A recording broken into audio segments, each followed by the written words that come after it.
Okay, can you hear me? Hello? Please check your settings. Yes, Captain. Yes. Switch on your cameras.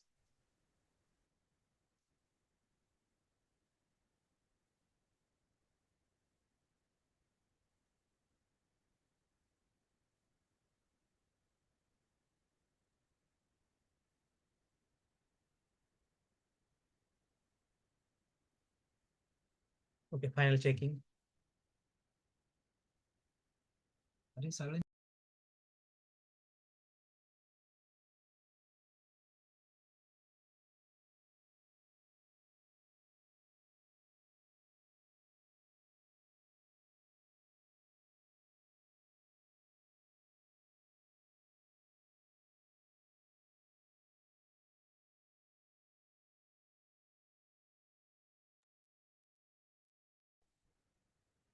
Okay, welcome again, and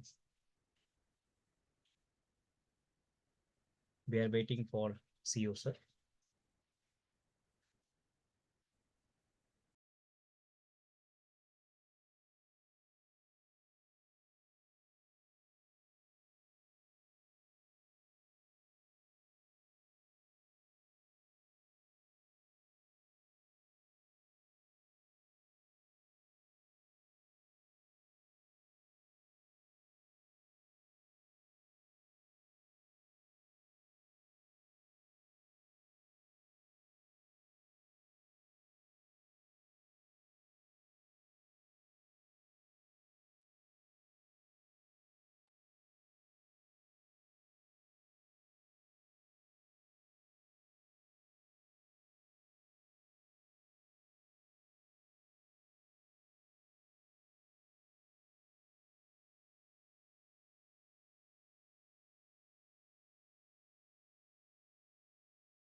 Hello, sir.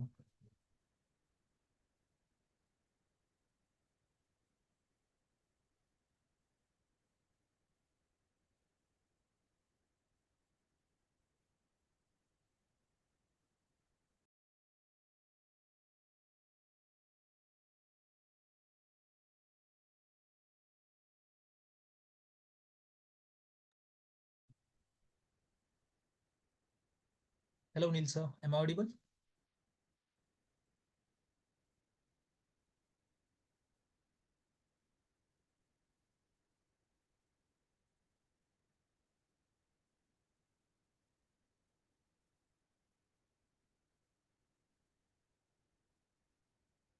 Hello.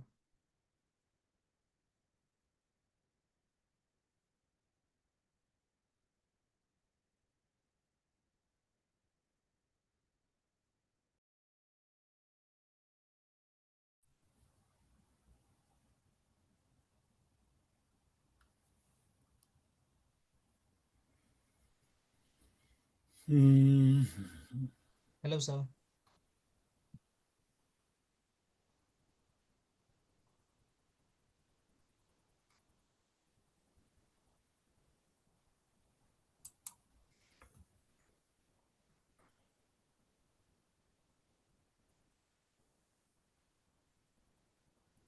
Am I audible, sir? Yes, I can hear you. Yes. Welcome to the interview, sir. So, are we good to go? With your permission, Yes, go one ahead. second. Sure, sir. 1 second. Let me start my video and I'm on video. Yeah.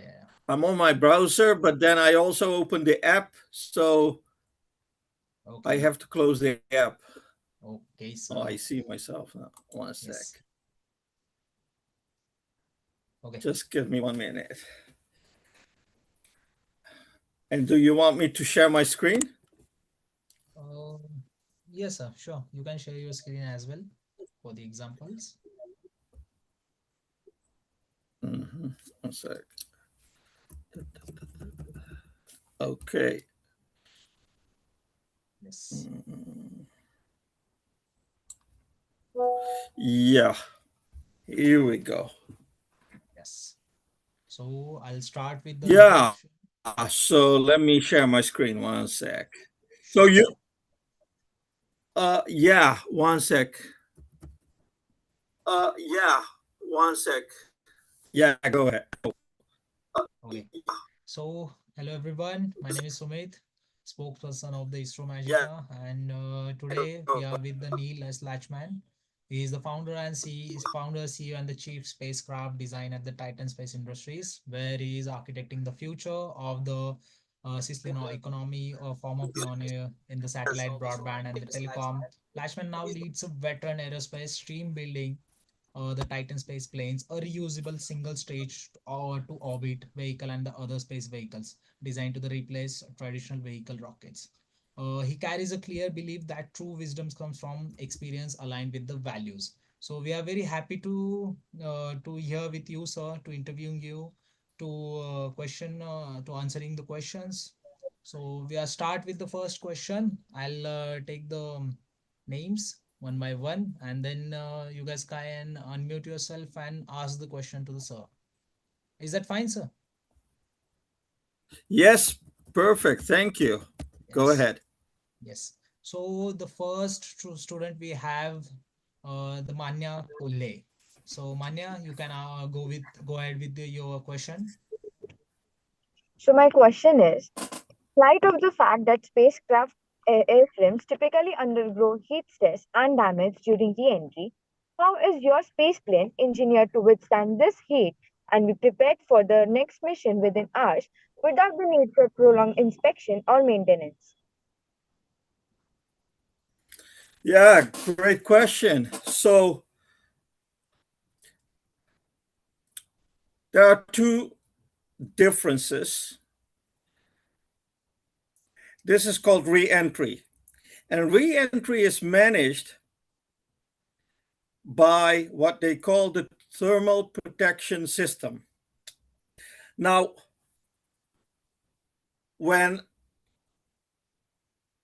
humans, well, even cargo recently, um, if they return to Earth after being first launched with a vertical rocket, when they return in what they call a capsule. And the capsule has a thermal protection system that will help it indeed, as you say, re-enter Earth. And we say re-entry because they first leave and then re-enter. That's where the capsule. It's small, but it's managed. Now you may remember, you all are very young, but uh, you may have seen, and especially in videos, that there was the NASA space shuttle orbiters, right? Those space planes. They also, when they had to re-enter, they had also a thermal protection system. And that thermal protection system was made out of tiles. And uh, I know you know because you also asked about the maintenance, which was a hell of a job for the people on the ground. But they managed. But yeah, a re-entry, very good question. It's a very important restrictive issue. So if you don't figure out the thermal protection system, then you can expect long maintenance and repair delays. So it's one of our major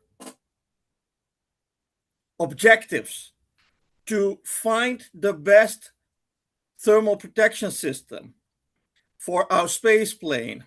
So it's a very good question, and it's always on top of our mind. Now, SpaceX has invested billions of dollars in solving this kind of problems. So when they say, "Oh, SpaceX, you don't wish them well," I wish them very much success, because they are investing in what we call the thermal protection system development, R&D, and they are doing a great job. So we learn from them. So it's not only our problem, Manya, it's the industry's problem. But we have 40 years. Well, even after the space shuttle, we have 20, 30 plus years of advancements in technology and material science and so on, that we and engineering, that we can benefit from. Now, we have a few levels of re-entry that we can manage besides thermal protection system. But indeed, to finalize, we will work as company, not industry wide, but as company. We are working on the technology to include the latest developments. Write this down. NASA has what they call TUFROC technology. TUFROC, TUFROC. That's NASA patented technology. So anyone who wants to build a tile kind of TPS system, TPS, can knock on NASA's door and have a licensing agreement. So that's one of the go-to technologies. Even this is between us, a secret. Even SpaceX TPS technology is based on the TUFROC technology. I hope that answers your question, Manya. Yes, sir. Thank you. Thank you so much, Manya, for that was a great question, and you can see that the spirit of the students on behalf of the questions. Okay, so we'll swiftly move on the next student. Okay. Okay, thank you. Okay, yeah, so we'll move to the next student, Paridhi Shirke. Paridhi, now you can unmute and ask your question. Good evening, sir. This is Paridhi Shirke. Hi, Paridhi, you are not audible. You're barely audible.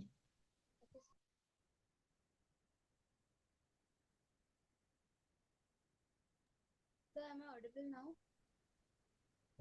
Your voice is very low. Yes.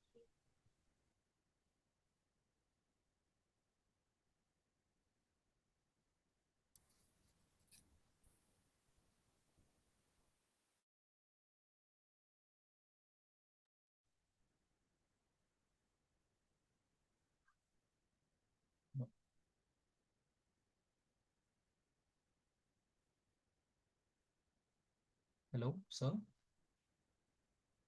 Are you with us? Sir, am I audible now? Yeah, you're audible now. Let me check with the sir. Neil, sir. Hi.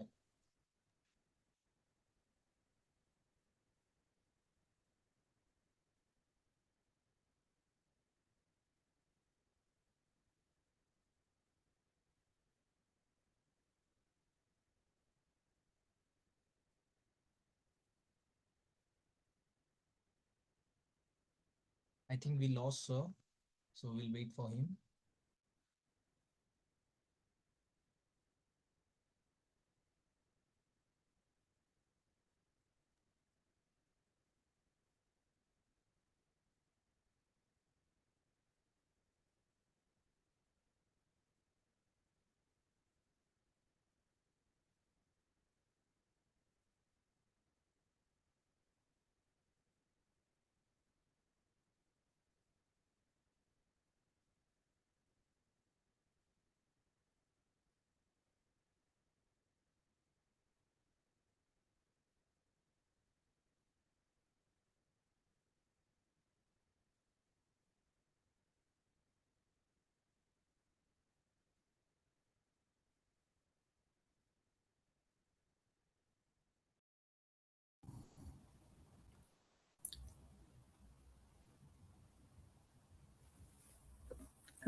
Hello. Yes, sir.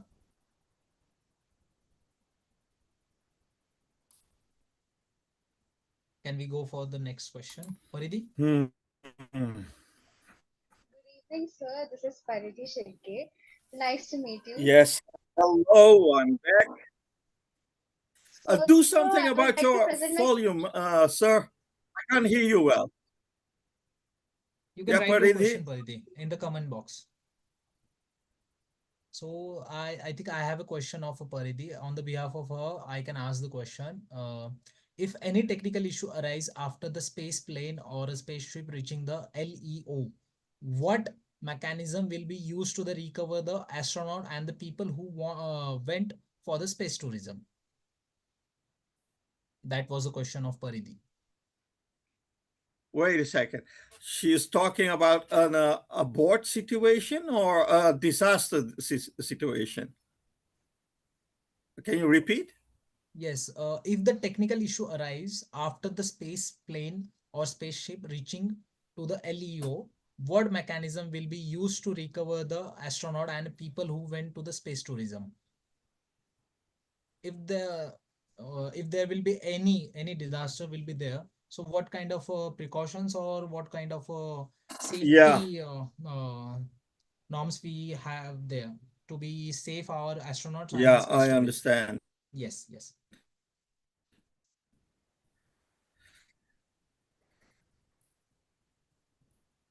Yeah, yes.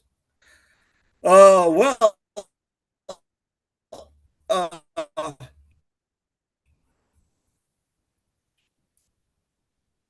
one major thing is we as Titan Space with a space plane. A space plane, our space plane has large wings. So for the ascent, our wings are our abort system.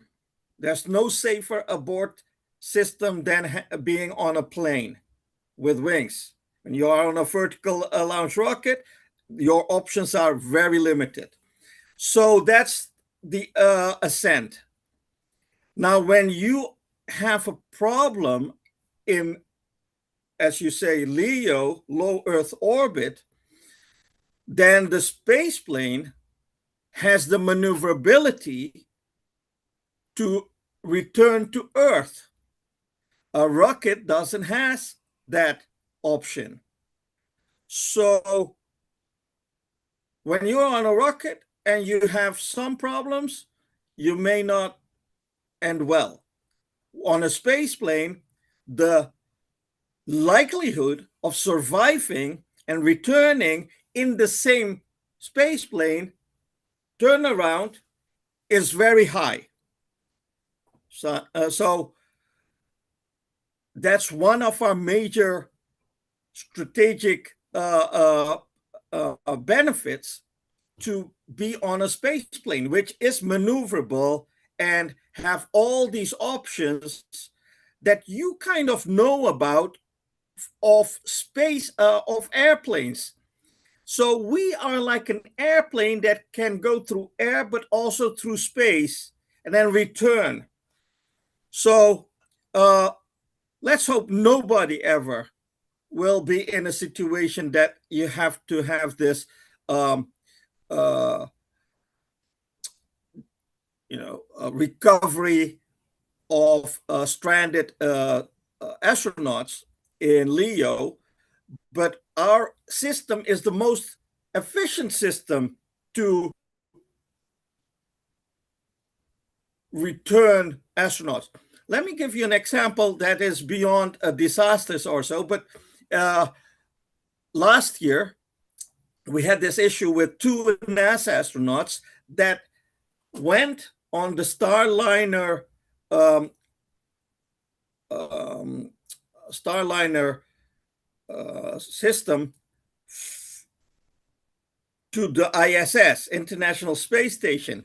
And because that Starliner um, uh, module, had some issues, they decided that they cannot return on the same module capsule back to Earth. So they were stranded for a long time. I think between 6 to 9 months, something like that. That was just last year. And we could have gone up, take them out of the ISS, transfer them to our space plane, and take them back to Earth within a day, within a matter of hours. So this is a very important question that you ask, but this is also one of our most differentiating strategic advantages of having the space plane. Great question. That is really great question. Even I must say Sir, that can you do something on your about your voice. volume? Yes. So Yeah, is it not clearly audible, sir? not very clear, at least not to me. Very, very, Is it very very low faint. for now? Yeah, yeah. But okay, go ahead. I'll peek Okay. my ass. Oh, thank you, sir. Thank you for. Okay, after this question, I must say that the vision is more important than the life of the astronaut or the space tourism. Yeah. So the next question will be asked by the Pradyumna Nanduri. Pradyumna, you can unmute yourself and ask your question.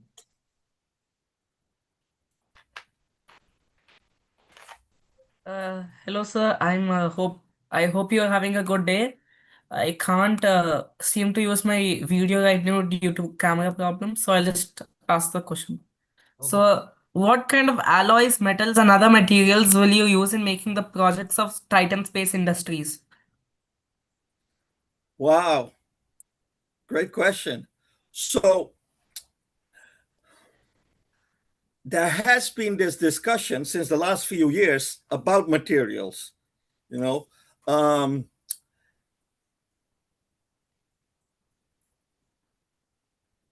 because we are an airplane that can go to space, we are going to use mostly the same materials that an airplane has. So we've chosen to go with aluminum, for example, for the space plane. There will be titanium, but for example, we will not use carbon fiber in the structure. As a side issue, our space plane doesn't have what they call a traditional fuselage. A fuselage would be that cigar-like structure where you sit in. We don't have that because we have what they call tri-delta wings. And the space plane's body exists by the cross connection of the two wings that will then fuse together. And instead of a fuselage, we say we have a body. And that body is what we call then either a passenger module that will fit into it or a cargo module that we can replace. So materials of the external structure are going to be most likely as much comparable as an airplane. Now, on the underside, Manya had that question. On the underside, you have the thermal protection system. And then it goes over the leading edges, also over the wings, so that because of the plasma, when you re-enter, you have this whole risk of heat going over the wings. So you protect that. But for the rest, it's aluminum and titanium. By the way, the carbon fiber tanks, the tanks for the liquid hydrogen fuel are indeed carbon fiber because of liquid hydrogen embrittlement and the reusability. So, and this was a major problem 20 years ago, even 15 years ago. Now, the scientists of this world have resolved that issue for liquid hydrogen reusability of the tanks.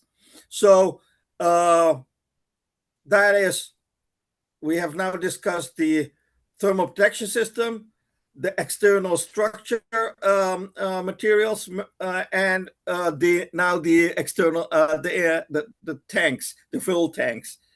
So I hope that answers your question. Okay. So we'll move to the next student, Harshit Tak. Harshit, you can ask your question now. Hello, Mr. Lagman. Nice to meet you. So my question is, why can't we make a fuel station over Leo? Because as you said earlier in the previous meet, 80% of fuel is lost when we went to orbit. We have built ISS. So why can't we build a fuel station? Wow, great question. By the way, I appreciate all of you. This is my second time talking with you. You are brilliant people. I really admire you all. You are young, but you're so knowledgeable and you ask the right questions. So this is called on-orbit refueling. There are two options to go for. One is to have what the industry is trying to build a fuel depot on orbit. Let's say a kind of a space station, but then for refueling of those rocket ships, the second stage, for example. Then there is what, for example, SpaceX wants to do with Starship. And that is that they say, you know what, we're going to have I hope and I think you all know how the Starship works by now. They have been at it for a few years. Well, a lot of years, but they have been trying since the last 3-4 years with tests. Now, Starship has two stages. One is the booster with the 33 engines that returns with this beautiful catch, right? With Mechazilla, they call it.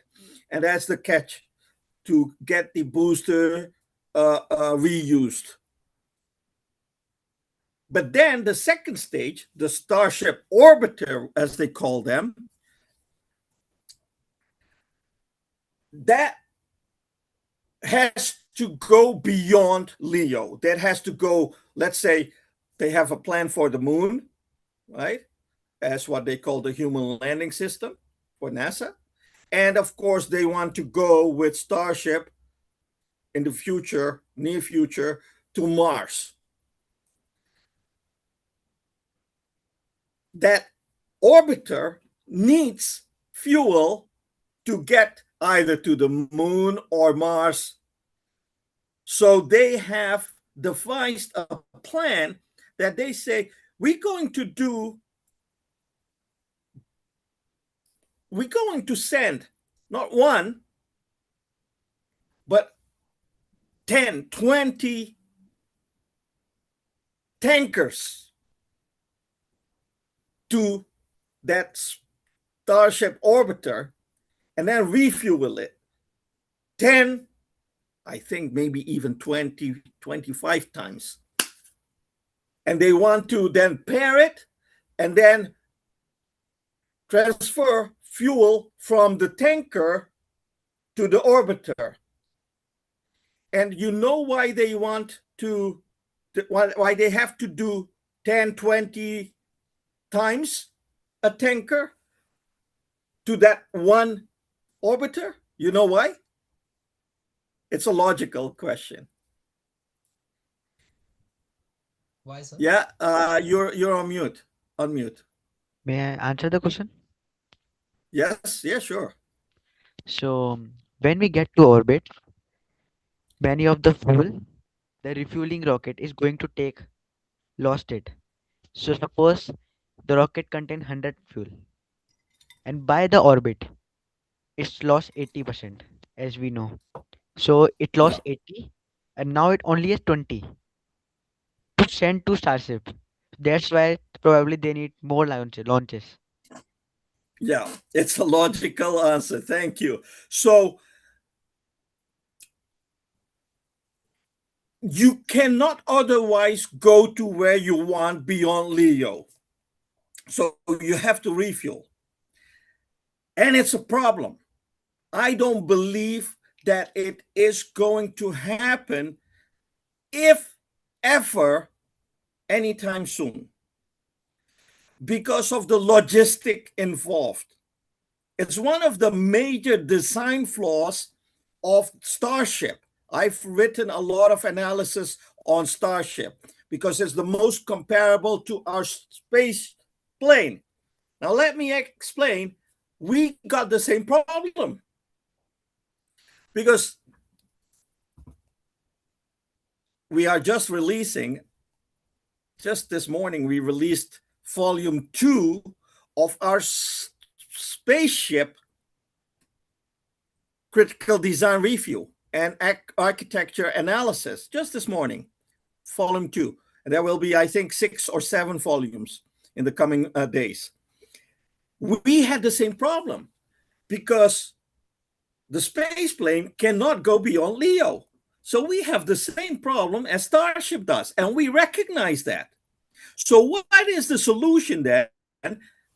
For us, we say, instead of multiple stages, you were on the previous call, so you may remember, instead of multi-stages, we have multiple vehicles. So we take people and cargo to Leo, our own space station in Leo, and transfer them there. And that's all these space plane will do. Either space tourism or orbital short duration R&D or space transportation and space launches to Leo. From Leo at the space station to the lunar space station, there will be this spaceship that that cycles, that goes and varies back and to and from the lunar space station. The problem is, indeed, you all are amazing with great questions, because this allows me to explain a lot. The spaceship has the same problem. How the heck will we fuel it? And how will we get? So look at this.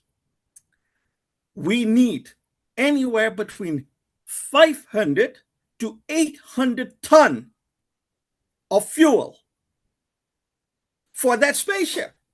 So if you go on my LinkedIn, you'll see the CDR, you'll see the spaceship, beautiful, long rectangle vehicle. But it's not going to be as beautiful as it is when it is in space, because it will have all those bulky external tanks attached to it. Now here we come to your answer about how we solved it.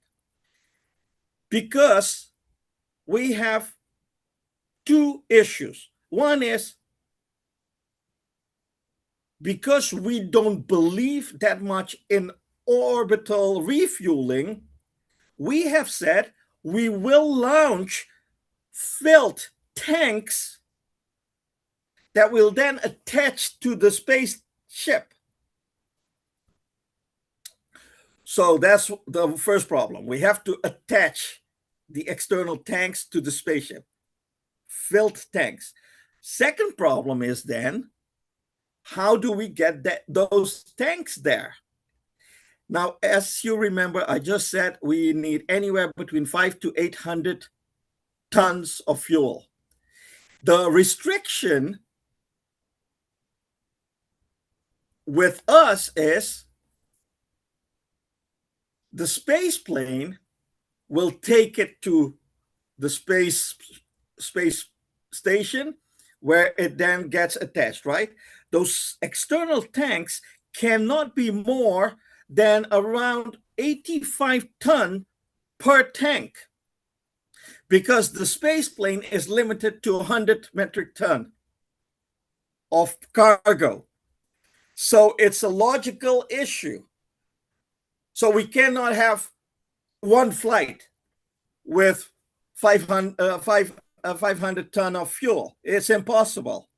So we have to then spread it out on in fuel tanks below the 100 metric ton threshold. So we have the same problem as Starship has, because we also need to refuel. But we solved it by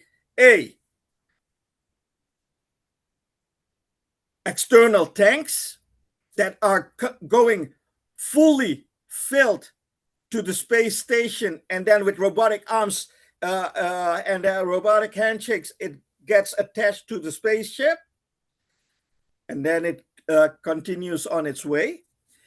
But also, the solution is to take it up. Simplifies, it sounds very complicated, which it is, of course, but it simplifies the transportation of fuel, and it takes away the need to have on-orbit refueling. On-orbit refueling may be the most important limiting factor of spaceship and any other vehicle, by the way.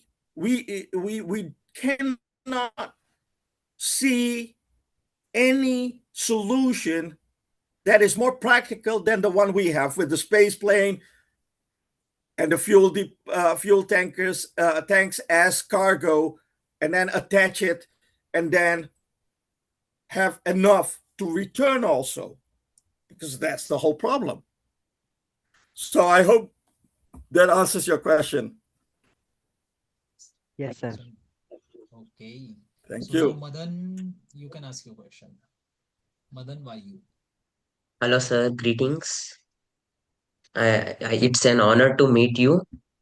I am Madan Vayu from Batch 28, ISRO Magica. And my question is, like, how does your space, like your Titan space industry, space plane technology overcome the limitation of the traditional spaceship propulsion system? I mean, Wow. I can't pronounce it. Yeah, no, so the propulsion system, man, I'm so impressed by you guys.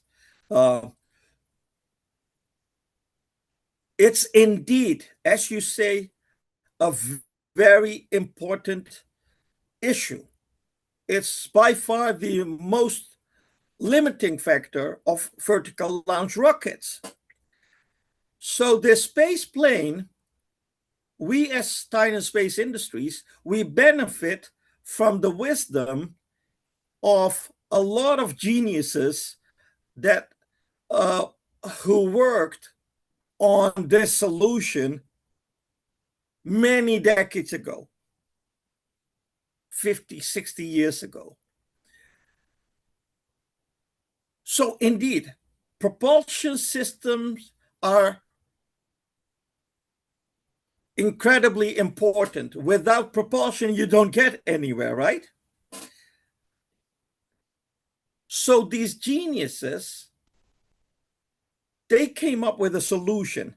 Now, our propulsion system is based on other spaceplane concepts.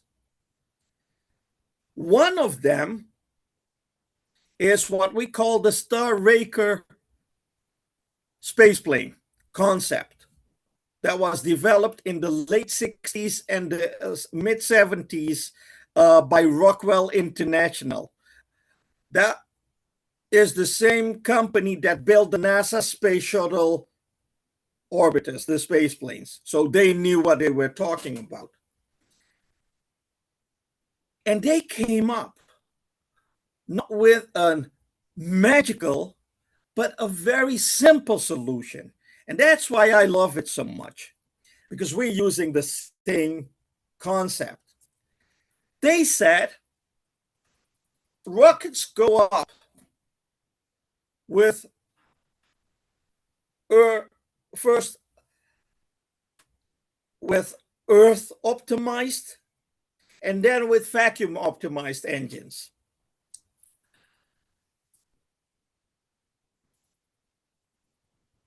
And then you have this whole multiple points of failure, which is also very, you want to manage that and decrease as low as possible.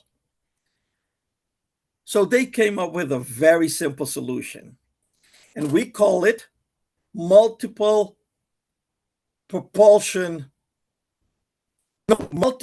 propulsion system, MPPS. And let me explain.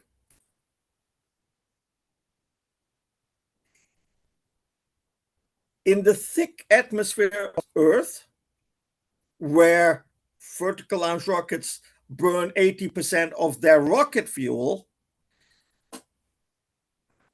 they came with the solution that we have already an amazing technology that works in Earth's atmosphere, and that called jet engines. So they said, why don't we build powerful jet engines with our partners in the industry and then use those for Earth's atmosphere? That's one system, the first. So we modify commercial off-the-shelf jet engines with powerful afterburners and ramjets, and with an MIPCC system, mass injector propulsion. It's a way to reach higher speeds because you can inject fluids to help cooling the systems. So we use commercial off-the-shelf jet engines with afterburners and ramjets, powerful for Earth's atmosphere. Then the second system is rocket engines. So we'll have 5 on each side, jet engines, and then 3 in the middle, rocket engines. We call them Titan's main rocket engines. And they are very powerful. And that is to insert into space.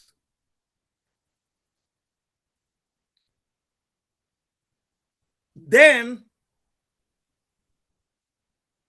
when you are in space, thanks to these two systems, you go then with the what they call OMS, orbital maneuvering system engines. That is for maneuverability, to get in the orbit that you want, and so on. That's why it's called OMS, orbital maneuvering system. Then there is a fourth even, which is more a thruster than an engine, a rocket engine, and those are called reaction control system engines, and they are for fine tuning and for perfecting your approach. For example, if you want to go towards the space station, then you have to fine tune and then dock. So we have 3 major engine systems instead of 1. And then a fourth, which is the RCS, as I just said. So we separate the functions in their relevant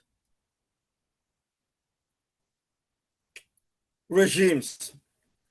Earth, well, they called it sea level in aviation. So sea level, space, maneuvering, and then fine tuning. I hope that answers your question, young man. Yeah, sir. Okay, the next you. question, Rohit Prem, that you can ask your question now. Yes, sir. Good evening, sir. Rohit Prem here. Here's my question. In rockets, most of the parts are given for storing fuel.